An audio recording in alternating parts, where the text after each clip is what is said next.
Good morning student हमने last video के अंदर अपना सेकंड चैप्टर एयर ये शुरू किया था। ठीक है, वेल अगर हम बात करते हैं इसके, हम दो पार्ट ऑलरेडी डिस्कस कर चुके हैं, introduction and composition of the atmosphere, यहाँ तक हम पढ़ चुके हैं। Today further we will start this chapter, and in this chapter, and you can say in this video, we will discuss about weather and climate. तो हमें पता होना चाहिए वेदर और क्लाइमेट क्या है, सबसे पहले उसके बारे में लिखेंगे। Then after then we will discuss about the atmospheric conditions like temperature, air pressure, wind and moisture, इन सब चीज़ों के बारे में डिस्कस करेंगे। साइक्लोन और नेचर फ्यूरी, ये आपकी बुक के अंदर एक स्टोरी है, इसको आप वहां से डिस्कस करोगे, वहां से पढ़ोगे। ठीक है, उसके बारे में वहां से चलेगा। Right, now first of all let's start the chapter that is weather and climate. ठीक है, तो पहले आपको इन दोनों के बेसिक डिफरेंस का पता, इन दोनों के बीच का बेसिक डिफरेंस पता होना चाहिए कि what is weather and what is a climate. If we think about the weather, the atmospheric condition over a small area and small time period, that is called weather. जैसे कि day to day इनके अंदर variations होती हैं। तो day to day आप मौसम में परिवर्तन देखते हो ना, कभी टेम्परेचर बढ़ गया, कभी कम हो गया, कभी रेनफॉल हो गई, इस टाइप से। ये जो एटमॉस्फेरिक कंडीशन जब एक छोटे से एरिया में कम समय के लिए होती है, वो आपकी वेदर कंडीशन कहलाती है या वेदर कहलाता है। But if you think about the climate, so it is the atmospheric condition over a large area and over a large time period, वो आपकी क्लाइमेट होती है। इन दोनों का बेसिक डिफरेंस ये है। दोनों के अंदर एटमॉस्फेरिक कंडीशन है तो दोनों के फैक्टर्स भी सेम है, जैसे कि टेम्परेचर हो गया, एयर प्रेशर हो गया, ठीक है, रेनफॉल हो गई, ये सभी के अगर हम बात करते हैं, दोनों के जो फैक्टर्स है दोनों के सेम है। बट नॉर्मली अगर मैं बात करता हूँ इसके अंदर ये बात ध्यान देने की है कि इन दोनों का बेसिक डिफरेंस है कि एक चीज होती है कम टाइम पीरियड के लिए कम एरिया में, एक होती है लार्ज टाइम पीरियड के लिए लार्ज एरिया के अंदर। ये बेसिक दोनों का डिफरेंस है। This is the difference between weather and climate. Right, तो इसके एटमॉस्फेरिक कंडीशन के अंदर मैंने आपको बताया था कि कुछ कंडीशन होती हैं, जैसे टेम्परेचर। तो थोड़ा सा हम टेम्परेचर के बारे में डिस्कस कर लेते हैं। अगर मैं टेम्परेचर की बात करता हूँ, the temperature that we feel every day is the temperature of the atmosphere. Means हर रोज जो हम टेम्परेचर फील करते हैं ना, हर दिन, मीन्स गर्मियों के अंदर थोड़ा सा हॉट ज्यादा होता है, सर्दियों में थोड़ा सा कोल्ड होता है। ठीक है, जो टेम्परेचर हम फील करते हैं हर दिन, वो हमारे एटमॉस्फेयर का टेम्परेचर होता है। ठीक है, the degree of the hotness and the coldness of the air, it is also known the temperature. Means air कितनी हॉट है, कितनी कोल्ड है, वो आपको टेम्परेचर के माध्यम से पता चलता है। मीन्स वो टेम्परेचर है आपका। ठीक है, अगर मैं टेम्परेचर की बात करता हूँ, टेम्परेचर ऑलवेज वेरीज, मीन्स हमेशा इसमें परिवर्तन होता रहता है, हमेशा इसमें चेंजेस आते रहते हैं। दिन रात की बात कर लीजिए, day and night, if you think about it, day में टेम्परेचर थोड़ा ज्यादा होता है, नाइट में थोड़ा कम होता है। इसी तरीके से सीजन टू सीजन भी वेरिएशन होती है। समर सीजन थोड़ा हॉट होता है, अगर हम बात करते हैं विंटर सीजन तो वहां पर कोल्ड होता है। तो टेम्परेचर हमेशा वेरी करता है, टाइम के अनुसार भी और प्लेस के अनुसार भी। ठीक है, बात चल रही है टाइम के अनुसार भी, प्लेस के अनुसार भी। अगर इक्वेटर जोन पे देखते हो तो इक्वेटर जोन पे आपको टेम्परेचर ज्यादा मिलेगा, और जैसे जैसे we move from equator to polar region, तो आपका टेम्परेचर डिक्रीज होना शुरू हो जाता है। ठीक है, तो ये आपका टेम्परेचर है। टेम्परेचर अगर मैं बात करता हूँ, हर दिन जो भी आप फील करते हो, चाहे हॉटनेस है या कोल्डनेस है, किसी भी चीज को फील करते हो, that is the temperature of atmosphere. वो आपका एटमॉस्फेयर का टेम्परेचर होता है। ठीक है, इस टेम्परेचर को जो प्रभावित करने वाला मेन फैक्टर है वो है आपका isolation, sorry insolation. It is important factor. ठीक है, ये टेम्परेचर के डिस्ट्रीब्यूशन को प्रभावित करता है। इंसुलेशन इट मीन्स जो हमारी सोलर एनर्जी, मीन्स सन से जो सनरेज हमारे इन अर्थ के ऊपर आ रही है, ठीक है, वो जो चीज है वो आपका इंसुलेशन होता है। क्या अमाउंट कितना होता है वो अलग डिफरेंस होता है। इक्वेटर पे डायरेक्ट सनरेज होती है तो अमाउंट ज्यादा होता है, but whenever we move towards polar region, तो आपकी जो सनरेज है वो स्लांटिंग होना शुरू हो जाती है। इट मीन्स टेम्परेचर का अमाउंट घट जाता है। तो इक्वेटर पे ज्यादा होता है, और जो पोलर रीजन है उसके अंदर इसके जो ये होता है कम होता है। सोलर एनर्जी हम सनरेज जो हम अचीव प्राप्त करते हैं वो कम होती है। ठीक है, इसी तरीके से आपका टेम्परेचर घटता है। मीन्स इक्वेटर पे टेम्परेचर ज्यादा होता है, and as we move towards polar region the temperature is getting decrease. Right, ठीक है। तो ये जो टेम्परेचर है वो आपका कि सोलर एनर्जी या आपसे सन रेज हमने किस एरिया में कितनी अचीव की है वो उसके ऊपर डिपेंड होता है। ठीक है, इसके अलावा और भी बात कर लेते हैं। हम पर्टिकुलर एक ही रीजन की बात करते हैं। ठीक है, एक ही लैटिट्यूड और लॉन्गिट्यूड की बात करते हैं, वहां पर भी टेम्परेचर में डिफरेंस आते हैं। सिटीज के अंदर टेम्परेचर ज्यादा होता है rather than villages. Temperature in cities it is much higher than the villages. It has also different region. The concrete and you can say the metal which is used in buildings and the assault of the roads means road के अंदर जो charcoal वगैरह use किया जाता है, they get heated up during the day। दिन में वो क्या करते हैं, वो बहुत ज्यादा गर्म हो जाते हैं, and during night this heat is released, ये हीट रिलीज होना शुरू हो जाती है। ठीक है, तो टेम्परेचर आपको ज्यादा मिलेगा। इसके अलावा और क्या है, जब ये हीट ऊपर निकल रही है मीन्स ये हीट रिलीज हो रही है, the crowded high rising building of the cities they trap the warm air. जो सिटीज की जो लंबी लंबी अगर मैं बात करता हूँ, लंबी लंबी जो ये बिल्डिंग्स हैं वो क्या करती हैं, उस जो हीट नाइट में रिलीज होती है उसको ट्रैप कर लेती हैं। In this way the temperature of the cities are risen. ठीक है, on the other hand if we think about the villages, villages में आपको ये बहुत कम मात्रा में मिलते हैं। तो यही कारण है कि विलेजेस का टेम्परेचर कम होता है और सिटीज का टेम्परेचर ज्यादा होता है। तो टेम्परेचर को प्रभावित करने वाले फैक्टर अलग अलग होते हैं, और it is well known to you that temperature is measured in Celsius and Fahrenheit. Temperature है उसको मेजर किया जाता है सेल्सियस और फ़ारेनहाइट के अंदर। ठीक है, इसका क्वेश्चन जब मैं पहले सेशन के दौरान में आपसे क्वेश्चन पूछूंगा इसके बारे में, ठीक है, तो आप मुझे इसका क्वेश्चन का आंसर दोगे। अगर हम नेक्स्ट जो हमारा एटमॉस्फेरिक कंडीशन है एयर प्रेशर उसके बारे में देख लेते हैं। It is defined as the pressure exerted by the weight of air on the earth surface, it is air pressure. Means earth surface के ऊपर जो एयर का वेट होता है वो आपका एयर प्रेशर कहलाता है। ठीक है, नॉर्मली आमतौर पर क्या होता है कि जिस वक्त विंटर सीजन होती है तो हमारा एयर प्रेशर ज्यादा होता है, और जिस टाइम में समर सीजन होती है उस टाइम में हमारा एयर प्रेशर कम होता है। उसका रीजन क्या होता है, क्योंकि जो ठंडी जो विंड्स होती है मीन्स कोल्ड विंड्स जो होती है वो हैवी होती है, यही कारण है कि वो अर्थ सरफेस के आसपास में रहती हैं। ठीक है, एयर प्रेशर ज्यादा होता है। But whenever the air is gets heated, तो उस समय में क्या होती है, वो लाइट हो जाती है, हल्की हो जाती है, और वो क्या करती है, हल्की जो एयर्स होती है वो ऊपर उठना शुरू हो जाती है, और यही कारण है कि एयर प्रेशर कम होता है।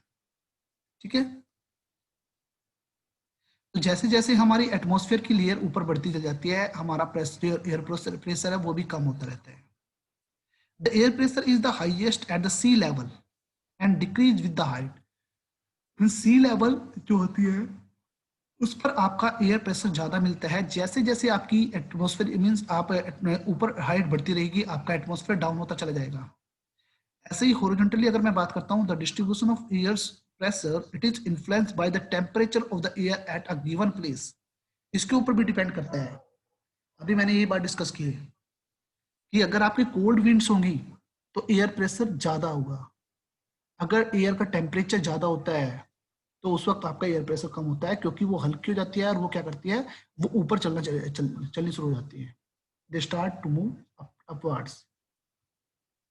Right, in the areas where temperature is high the air gets heated and rises. This creates a low air pressure, and low pressure is associated with the cloudy sky and wet weather condition. In the areas having lower temperature the air is cold and heavy, और वो अर्थ surface के आसपास में मिलती है, जिससे आपका air pressure ज्यादा होता है। Heavy air sinks and creates a high air pressure over the area. And if you think about high pressure, it is associated with the clear and sunny sky. अभी देखिए कि ऊपर हमने क्या किया, लो एयर प्रेशर में आपको क्या मिलेगा, क्लाउडी स्काई मिलेंगे, रेनफॉल होने के चांसेस होते हैं। But if you think about the high pressure, it is associated with clear and sunny skies. ऊपर आपको क्लाउडी एरिया नहीं मिलेगा, आपको ब्राइट सनशाइन मिलेगी। The air always moves from high air pressure to the lower air pressure. ये most important fact है। एयर हमेशा मूव कहां पर करती है, हाई एयर प्रेशर से लो एयर प्रेशर की तरफ मूव करती है। ठीक है, इसका रीजन मैं थोड़ा सा इंडिया के साथ रिलेट कर देता हूं आपको। समर सीजन के अंदर अगर मैं बात करता हूं, जो हमारा नॉर्थन प्लेन एरिया है, जो हमारा नॉर्थन प्लेन इंडिया का एरिया है, या अगर मैं बात करता हूं तिब्बतियन जो जोन है, वहां पर एयर प्रेशर कम होता है due to high temperature. But अगर उसी सिचुएशन में मैं अगर बात करता हूं, तो हमारा जो इंडियन ओशियन होता है, इंडियन ओशियन का मैं उस पार्ट की बात कर रहा हूं जो कि साउथर्न पार्ट में, साउथर्न हेमिस्फीयर में है, वहां पर हाई एयर प्रेशर होता है। उस सिचुएशन में क्या होता है कि जो हमारी मॉनसून विंड्स होती हैं, they attack towards the lower air pressure, it means towards our Indian area and Tibetan plateau. ठीक है, तो समर सीजन के तुरंत बाद अगर हम बात करते हैं तो आपका मॉनसून सीजन आता है। बट अगर हम बात करते हैं विंटर सीजन की, तो विंटर सीजन के अंदर हमारे यहाँ पर हाई एयर प्रेशर होता है। बट उसी टाइम में क्या होता है, उसी टाइम में जो इक्वेटर का जोन वाला एरिया होता है, वहां पर लोअर एयर प्रेशर होता है। तो जो विंड्स है वो वहां पर उस साइड मूव करनी शुरू हो जाती है। ठीक है, तो केवल इस एयर प्रेशर की वजह से ही ये मॉनसून विंड्स आपस में, मतलब ट्रेड विंड्स चलती हैं, जिसकी वजह से हमारे जो इंडिया है उसके अंदर रेनफॉल भी होती है। तो एयर प्रेशर के अंदर हमने ये बात डिस्कस किया कि एयर हमेशा कहां से कहां पर मूव करती है, from high pressure to the lower air pressure, उस एरिया के अंदर मूव करती है। I think so the topic is clear to all of you. Next next जो है वो विंड के बारे में डिस्कस कर लेते हैं। The movement of the air from high air pressure area to the lower air pressure area, it is called wind. Air की वो मूवमेंट जो हाई एयर प्रेशर से लोअर एयर प्रेशर की तरफ चलती है, वो आपकी विंड कहलाती है। ठीक है, हम इनको तीन टाइप में डिवाइड करते हैं। Broadly, these are divided into three part. First one is the permanent winds. सबसे पहले आपकी परमानेंट विंड होती है। The trade winds, westerlies and the easterlies, they are the permanent wind. These blow constantly throughout the year in a particular direction. ठीक है, आप सबने अपनी लोअर क्लासेज में जेट स्ट्रीम के बारे में पढ़ा होगा। जेट स्ट्रीम जो है वो आपकी easterly and westerly jet streams कहलाती है। जो ईस्ट टू वेस्ट, जो ईस्ट से वेस्ट की साइड चलती है और जो वेस्ट से ईस्ट की साइड चलती है, that is westerly and easterly jet streams. ये एक परमानेंट जोन पे चलती है, एक परमानेंट एरिया पे चलती है। ठीक है, पूरे के पूरे साल इनकी डायरेक्शन एक ही साइड में रहती है। ठीक है, अगर वेस्ट से ईस्ट की साइड जा रही है तो वो वेस्ट से ईस्ट की साइड ही जाएगी, वो चेंज नहीं करेगी। ठीक है, तो ये जेट स्ट्रीम जो है मैं उनकी बात कर रहा हूँ। तो दीज आर परमानेंट विंड्स, जो ऑलवेज हमेशा क्या होती है, पूरे एक साल एक ही डायरेक्शन में चलती है। सेकंड है आपकी seasonal winds. These winds change their direction in different seasons. जैसे कि मैंने अभी मॉनसून सीजन की बात की थी, तो मॉनसून विंड्स हैं क्या करती हैं, हाई एयर प्रेशर से लो एयर प्रेशर की साइड चलती है। ठीक है, तो पहले अगर मैं बात करता हूँ समर सीजन में, हमारे इंडिया का जो पार्ट होता है, नॉर्थन प्लेन एरिया या तिब्बतियन प्लेट्यू जो होता है, वो गर्म होता है, तो लो एयर प्रेशर होने की वजह से वो क्या करती है, वो उस साइड आती है। ठीक है, जिसकी वजह से हमारे इंडिया में रेनफॉल होती है। ठीक है, जब हमारे यहाँ पर हाई एयर प्रेशर हो जाता है, तो उस वक्त वो क्या करती है, इक्वेटरी जोन की साइड मूव करने लगती है। तो these are the seasonal winds. ठीक है, और इनकी डायरेक्शन एवरी सीजन चेंज होती है। नेक्स्ट है local winds. If we think about the local winds, these blow only during a particular period of the day, or you can say in a year over a small area. जैसे आपने लू के बारे में पढ़ा हुआ, जिस वक्त समर सीजन होती है तो उस वक्त हॉट विंड्स चलती हैं, धूल भरी आंधियां चलती है, लू। ठीक है, वो आपकी लोकल विंड्स हैं। तो these are the 3 type of winds जो कि नॉर्मली हम देखने को मिलती है। फर्स्ट वन इज परमानेंट, जो कि पूरे के पूरे साल एक ही डायरेक्शन में चलती है। Second one is the seasonal winds, जो कि अकॉर्डिंग टू सीजन चेंज करती हैं। And the third one is the local winds, जो कि एक पर्टिकुलर एरिया में पर्टिकुलर टाइम पीरियड के दौरान में चलती है। Right, this is the wind. Now let's think about the moisture. When water evaporates from land and different water bodies, it becomes water vapor. Water जो हमारा इवेपोरेट होता है, ठीक है, चाहे वो डिफरेंट वाटर बॉडी से है या अर्थ सरफेस से है, वो वाटर वेपर की फॉर्म में कन्वर्ट होते हैं। ठीक है, उस वक्त एयर के अंदर मॉइस्चर होता है, that is called humidity. When the air is full of water vapour, we call it is a humid day. Air के अंदर हमारे वाटर वेपर का अमाउंट अच्छा होता है तो हम उसे ह्यूमिड डे के नाम से जानते हैं। As the air gets warmer, its capacity to hold the water vapor increases and so it becomes more and more humid.